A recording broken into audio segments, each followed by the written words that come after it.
Hi hello నమస్తే అండి, welcome to my channel. ఈరోజు పెసరపప్పుతో వడలు ఎలా చేయాలో చూపిస్తానండి. ముందుగా ఒక బౌల్లోకి ఒక గ్లాసున్నర పెసరపప్పు మరియు ఇంకో బౌల్లోకి ఒక హాఫ్ గ్లాస్ శనగపప్పును తీసుకొని బాగా శుభ్రంగా కడిగి ఒక 4 గంటల పాటు నానబెట్టుకోవాలండి. ఇలా నానబెట్టుకున్న పెసరపప్పుని మిక్సీ జార్లోకి మొదట కొంచెంగా తీసుకొని దానిలో ఒక 8 నుంచి 10 పచ్చిమిర్చీలను, ఒక ఉల్లిపాయని మరియు వెల్లుల్లి రెబ్బల్ని, అలాగే ఒక 2 స్పూన్ల ధనియాలు, 1 స్పూన్ జీలకర్రని, సాల్ట్ని వేసుకొని బాగా మెత్తగా గ్రైండ్ చేసుకోవాలి. మిగిలిన పెసరపప్పును మళ్ళీ ఒకసారి ఇలా కొంచెం కచ్చా పచ్చాగా మాత్రమే గ్రైండ్ చేసుకోవాలండి. తర్వాత మనం నానబెట్టిన శనగపప్పును కూడా దీనికి యాడ్ చేయాలి.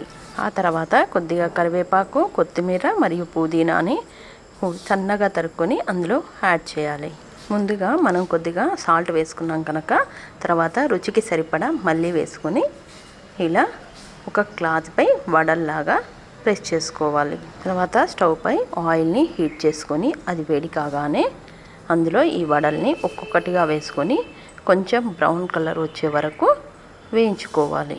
అంతేనండి, చాలా టేస్టీగా, చాలా క్రిస్పీగా, సాఫ్టీగా ఉండే పెసరపప్పు వడలు చాలా బాగుంటాయండి. మీరు కూడా ట్రై చేసి ఎలా ఉన్నాయో చెప్పండి. ఈ వీడియో కనుక మీకు నచ్చినట్లయితే please like, share and subscribe my channel. Thank you for watching.